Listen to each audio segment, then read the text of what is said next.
اگلا سوال MBA کے ایک طالب علم ندیم انصاری کا ہے۔ وہ کہتے ہیں کہ ہماری قوم کے بڑے بزرگوں کا معاملہ بچوں اور نوجوانوں کے تعلق سے جو ہے وہ کچھ اچھا نہیں، اس پر آپ کی کیا رائے ہے؟ یہ نوجوان جو MBA کا طالب علم ہے یا MBA کر چکا ہے، MBA کا طالب علم ہے غالباً، یہ ڈسٹرب اس بات پہ ہو رہا ہے کہ اس کے گھر میں، اس کے محلے میں، اس کی بستی میں نوجوانوں کے ساتھ، اس کے ساتھ جو بڑے بزرگ ہیں ان کا رویہ کچھ مناسب نہیں ہے۔ اس بنا پر وہ ذہنی انتشار کا شکار ہے۔ سن لیجیے، یہ حقیقت ہے کہ اکثر و بیشتر جو ہے ہمارے بزرگوں کا رویہ بہت زیادہ مثبت نہیں ہوتا ہے ہمارے نوجوانوں کے تعلق سے۔ وہ اکثر ایک ٹیپ ریکارڈر جو ہے وہ بار بار سناتے رہتے ہیں، ہمارے زمانے میں، ہمارے زمانے میں، ہمارے زمانے میں، ہمارے زمانے میں۔ ان میں سے اکثر بزرگ جو ہوتے ہیں وہ اپنی زندگی کی پہلی اننگز کھیلتے ہیں اور دوسری اننگز میں پہلی اننگز کی خالی کامنٹری سناتے رہتے ہیں۔ ارے ہمارے زمانے میں ایسا ہوتا تھا، ایسا ہوتا تھا، ویسا ہوتا تھا۔ دونوں اننگز نہیں کھیلتے ہو۔ اور یہ بڑے بزرگ، یہ جو نوجوان ہیں جو کہ ایسٹ ہیں، سرمایہ ہے، جو مستقبل ہے ہمارے قوم کا، ان کے تعلق سے ان کا رویہ کہیں کہیں پر حقارت آمیز بھی رہتا ہے۔ شروعات کر رہا ہوں میں اس تعلق سے کہ معاشرے میں ہمارے نوجوانوں کو کیا جگہ دی جا رہی ہے، کیا معاملہ ہے۔ ہم کبھی یہ بھی نہیں کرتے ہیں، سبق بھی اس سے حاصل نہیں کرتے ہیں کہ حضور صلی اللہ علیہ وسلم نے اپنے صحابہ میں کیسے نوجوانوں کو جوڑا تھا اور اس کے ذریعے سے کیسے جو ہے وہ دین کی تبلیغ ہوئی۔ ہم جوڑتے نہیں ہیں، ہم ان کو درکنار رکھتے ہیں۔ آج بھی ہم دیکھ رہے ہیں ہمارے معاشرے میں سیکنڈ لائن تیار نہیں ہوتی، یعنی بزرگ جو ہیں وہ چیئرمین، یہ وہ سب کسی انجمن کے بنے ہوئے ہیں، لیکن میرے بعد کیا ہوگا، اس انجمن کو کون سنبھالے گا، پھر یہ گاڑی کیسے آگے بڑھے گی، اس کی فکر تک نہیں ہے۔ حالانکہ ہونا ہی چاہیے کہ ہمارے یہاں پر کم سے کم 30% ریزرویشن ہم نوجوانوں کو دیں، تاکہ یہ نوجوانان جو ہیں وہ قوم اور ملت کی خدمت میں صحیح طریقے سے لگ جائیں۔ لیکن بدبختی سے ہوتا یہ ہے کہ ہمارے بڑے بزرگ 85 سال 88 سال کی عمر ہو گئی، ہل نہیں سکتے، 10 سالوں سے معذور ہیں، لیکن کسی ادارے کے وہ چیئرمین بنے ہوئے ہیں اور آخری وقت تک چند سانسیں جو ہیں وہ رکی ہوئی ہیں، چند سانسیں باقی ہیں، اور اسی وقت ان کے کان میں بات سنائی دیتی ہے کہ ان کے بعد میں جو ہے وہ اس نوجوان کو ہم چیئرمین بنائیں گے۔ تو بزرگ اٹھ بیٹھتے، بھائی میں ابھی حیات ہوں، زندہ ہوں، میں مرا نہیں، میں بھی چیئرمین ہوں، یعنی آخر تک وہ چیئرمین بنے ہوئے۔ لیکن نئی نسل کو تربیت دیں۔ کچھ بڑے بزرگ یہ بھی سوچتے ہیں کہ نہیں، وہ نوجوانوں کو آگے لیں گے، کسی سماجی کام میں آگے اگر کریں گے ہم، تو پھر جو ہے ہم کو ہماری کرسیاں خالی کرنی پڑیں گی، ایک بات۔ دوسری بات، ہم اگر یہاں بنے رہیں گے اور جب ہم مر جائیں گے، انتقال ہو جائے گا ہمارا، تو ایک بڑا سا خلا پیدا ہونا چاہیے، لوگوں نے یاد کرنا چاہیے، رے کیا شخص تھا، اب اس کی جگہ لینے کے لیے کوئی نہیں ہے بچا، اتنے قابل آدمی کی جگہ پر ابھی ہم کس کو صدر بنائیں۔ غلط فہمی ہے آپ کی، گالیاں دیں گے آپ کو، جی بھر کے کوسیں گے کہ کمبخت مر گیا، پیچھے کوئی چھوڑا نہیں۔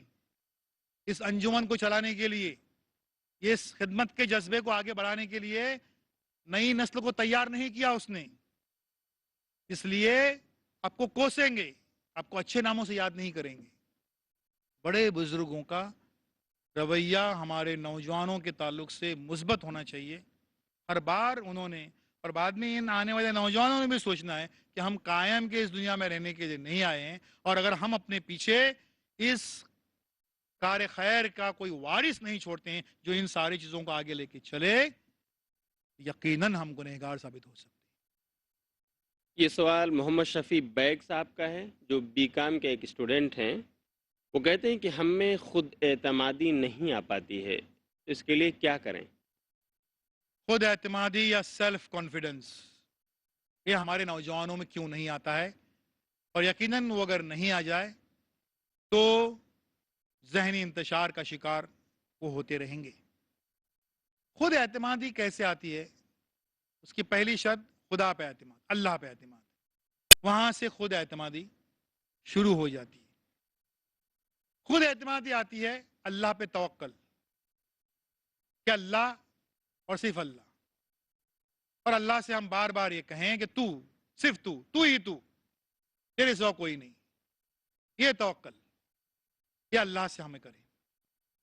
اور حمد و ثنا، استغفار، دعائیں، یہ کھاد ہے کسی پودے کو بڑھنے کے لیے، اسے کچھ کھاد لگتی ہے، یہ کھاد ہے خود اعتمادی کے پودے کو آگے بڑھنے کے لیے۔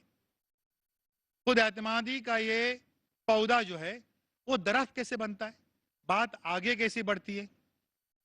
جب آپ کو یہ یقین ہو کہ جب سب لوگ کامیاب ہوتے ہیں، ہو سکتے ہیں، انتہائی غریب اور نامساعد حالات میں، غربت میں پلے پڑے لوگ بھی آج کامیاب ہو سکتے ہیں، تو میں بھی ہو سکتا ہوں، ٹھیک؟ اور اپنی جو خوبیاں ہیں، اپنے جو وصف ہیں، اس کو آپ سمجھیں۔ اس کو اگر نوجوان سمجھتے ہیں کہ مجھ میں کیا بہتری ہے، اس کو مجھے اور کیسے بہتر کر سکتا ہوں، اور اس کے ساتھ ساتھ اپنی کمیوں اور خامیوں کو سمجھیں کہ مجھ میں جو ہے وقت کی پابندی ابھی تک نہیں آئی ہے، میرا ابھی بھی ٹائم ٹیبل جو ہے بمشکل 40-50% کامیاب ہو رہا ہے، زیادہ کامیاب نہیں ہو پا رہا ہے، میں کئی چیزوں سے ڈسٹرب ہو رہا ہوں۔ یہ ساری اگر آپ کے اندر خود شناسی کا جذبہ آ جائے تو خود اعتمادی بھی آپ کے اندر آ سکتی ہے۔ خود اعتمادی اپنے اندر پیدا کرنے کے لیے آپ کو کرنا یہ ہے کہ آپ کی زندگی کا جو مقصد ہے، نصب العین ہے، اس پر آپ کی نگاہیں ہمیشہ ٹکنی چاہیے۔ تو اس سے ہوگا یہ کہ آپ کے اور آپ کے زندگی کے اس مقصد کے درمیان میں مشکلات کے جتنے بھی پہاڑ ہیں وہ آپ کو ہیچ نظر آ جائیں گے۔ آپ کی نگاہیں ہمیشہ ان پہاڑوں کو چیرتی ہوئی آپ کے اس مقصد پر رہیں گی۔ خود اعتمادی اس سے آتی ہے۔ یہ سوال ناصر احمد اکیانی کا ہے، وہ کالج کے ایک طالب علم ہیں۔ سوال کرتے ہیں کہ کالج میں دعوت دین کا کام کیسے ممکن ہے؟ سوال یہ ہے کہ کالج میں، کیمپس میں دین کا کام ہم کیسے کر سکتے ہیں؟ اس کا پورا جواب سننے کے لیے آپ اسی پیس ٹی وی پر میرا جو ایک لیکچر ہے، کیمپس میں دین سے وابستگی، اس کو پورا سن لیجئے، تفصیلی لیکچر ہے، اس سے آپ استفادہ کر سکتے ہیں۔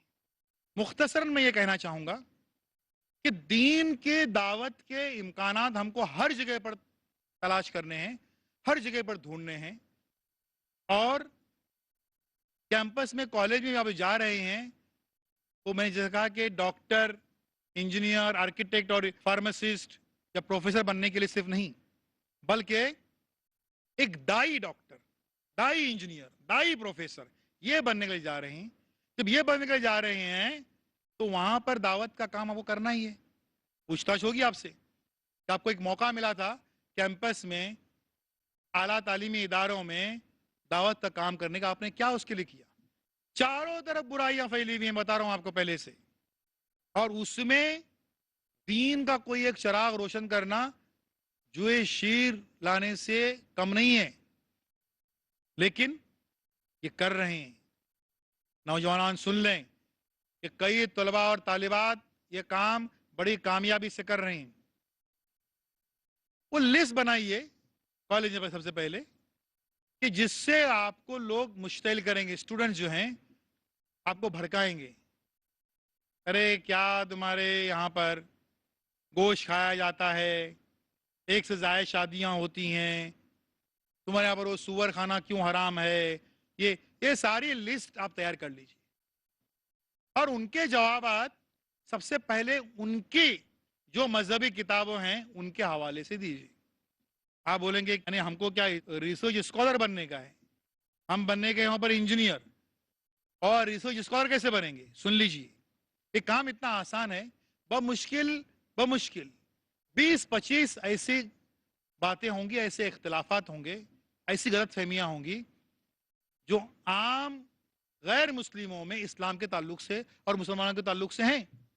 ان کے جوابات آپ کو ان کے مذہبی کتابوں کے حوالے سے یاد کرنے میں کتنا وقت لگے گا؟ ان میں اتنا ہی وقت لگے گا کہ ایک مضمون کے ایک دہائی سے، کالج میں آپ کو 10 مضامین ہیں، ایک مضمون کے ایک دہائی 1/10 ایک سبجیکٹ تیار کرنے کے لیے جتنا آپ کو وقت لگتا ہے صرف اتنا ہی وقت لگے گا.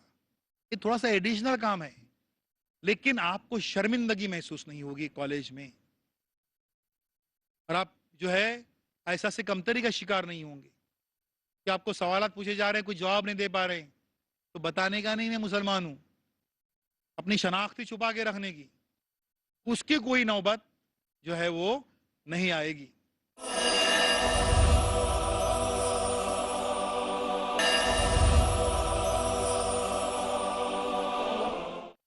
یہ سوال ایک تاجر کا ہے، بابا میاں خان صاحب. وہ پوچھتے ہیں کہ بڑے یعنی امیر گھر کے بچے پڑھتے نہیں، آخر کیوں؟ عام طور پر یہ سوال کیا جاتا ہے کہ امیر گھر کے، جن کے یہاں پر دولت جو ہے وہ جھومتی ہے، ہاتھی جھوما کرتا ہے، ان کے بچے اکثر پڑھتے کیوں نہیں؟ کیا وجہ؟ پہلی بات تو یہ کہ یہ گھر بڑا کیسے بنا، وہ امیر کیسے بنے؟ ظاہر ہے کہ خوشحال بننا کوئی جرم نہیں ہے، امیر بننا بھی جرم نہیں ہے، لیکن مادی ترقی اور مادی چیزوں کے پیچھے بھاگ کر دوڑ کر امیر بننا جو ہے اس سے صرف اور صرف نقصان ہی حاصل ہوتا ہے. یہ جب ایسا ہوتا ہے صبح سے شام تک، بلکہ 24 گھنٹے گھر میں یہ مادی ترقی سے امیر بننے کا، کسی طریقے سے جو ہے وہ خوب دھن دولت حاصل کرنے کی، یہ جب چرچا گھر میں چلتی رہتی ہے، باتیں چلتی رہتی ہیں، اور پھر کیا ہوتا ہے کہ جن بچوں کے کانوں میں، غور سے سنیے اس بات کو، کہ جن بچوں کے کانوں میں بینک بیلنس کی باتیں گھستی ہیں، جاتی ہیں، ان کانوں میں علم کی باتیں کبھی داخل نہیں ہوتی. یا تو بینک بیلنس یا علم، روپیہ پیسہ، دھن دولت یا علم. بچوں علم مانگی، علم. کہ روپیہ پیسہ دھن دولت جو ہے یہ قارون اور فرعون کا وصف تھا، اور علم جو ہے وہ ہمارے پیغمبروں اور صحابیوں کی خوبی ہے، ان کا وصف ہے. وہ مانگیے. وہ جب مانگا جاتا ہے تو اس کی ضرورت بھی نہیں پڑتی.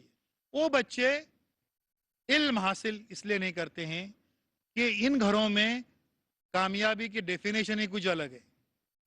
وہ بچے جو ہیں خود ماں باپ سے سوال کرتے ہیں، آپ بولتے ہیں پڑھو، کچھ نالج لو، یہ کرو وہ کرو. آپ بھی تو کچھ پڑھے نہیں، پھر بھی اتنا بڑا کاروبار چلا رہے ہیں، بزنس چلا رہے ہیں، تو ہم بھی کر سکتے ویسا. تو اس کے بعد میں علم حاصل کرنے کے لیے وہ آگے تغودو نہیں کرتے ہیں. یہ نہیں سمجھتے ہیں کہ کوئی بھی کاروبار ایک نسل سے دوسری نسل میں جاتا ہوگا، تیسری نسل میں کبھی ٹرانسفر نہیں ہوتا، مختلف وجوہات کی بنا پر. کہ اگر کاروبار میں کبھی زوال آتا ہے، اس کی 2 وجہ ہوتی ہیں. نمبر 1 یہ کہ جب کسی بھی کاروبار، کسی بھی بزنس میں جب مقابلہ آرائی ہوتی ہے تو بزنس ٹکتا نہیں ہے، دوسری نسل میں جائے گا، اس میں کوئی گارنٹی نہیں ہے.